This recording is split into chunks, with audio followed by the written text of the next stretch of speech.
I wanted to pick your brain because you obviously are more versed in the books and Lewis in general.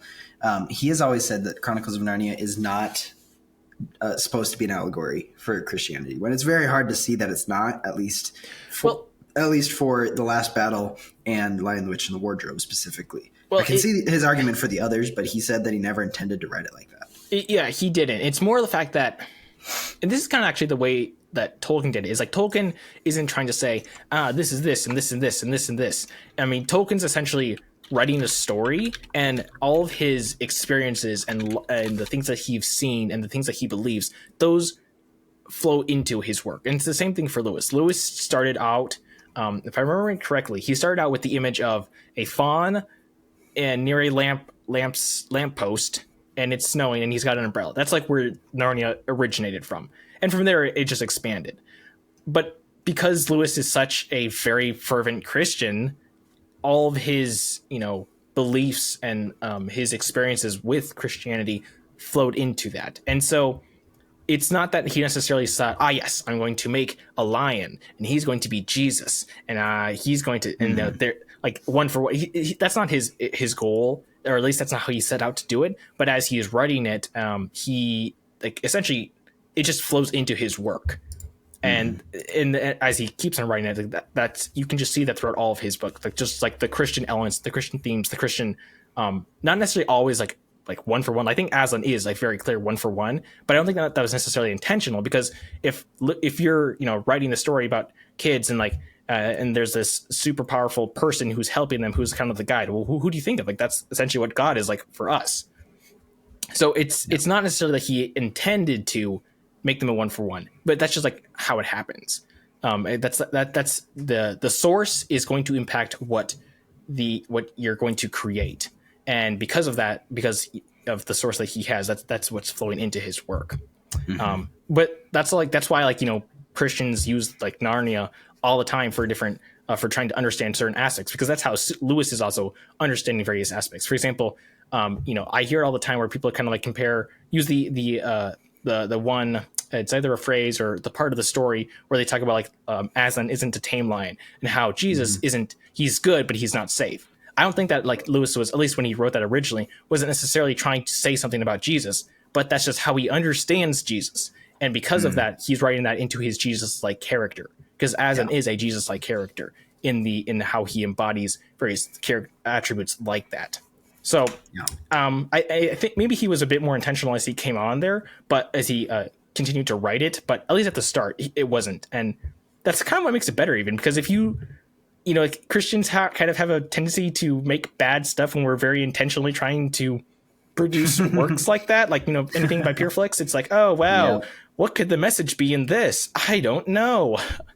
So I think that's also kind of why it's so good, is because he's not necessarily, at least originally, trying to say, oh, you need to convert to Christianity, but he's able to convey Christian themes in such a way that it makes you want to learn and consider, think about it more, and reflect on how do I understand God, and how do I understand his power, but also his goodness.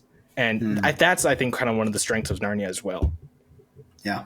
And just, that's kind of how, to my understanding, that's how it works out, and how he developed it as he went on.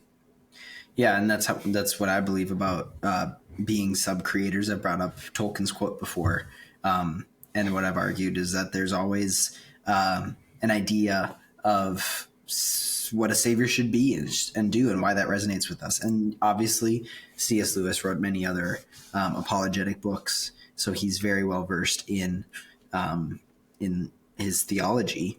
But just that it came out as that, and he just it seems tricky for him to be like, it didn't mean to, and yet it's such a plain allegory for Christ. It just happened that way.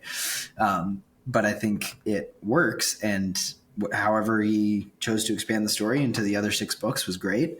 And it came out. It was the story he felt most called to, and that's because it's such an amazing story, and it actually happened. It just happens to be told in a different format, and I love it.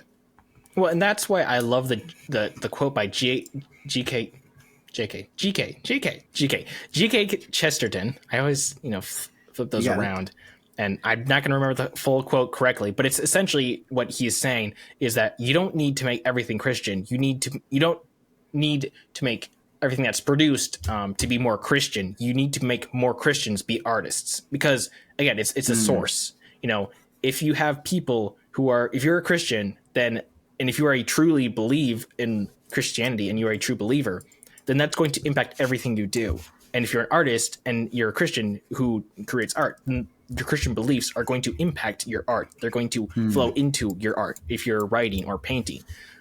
So, and that's what is more important than like saying, oh, okay, this thing I'm creating, it doesn't have profanity. It doesn't have, graphic violence. It doesn't have, sex before marriage. It doesn't have this list of things or whatever. And it's technically Christian because of that.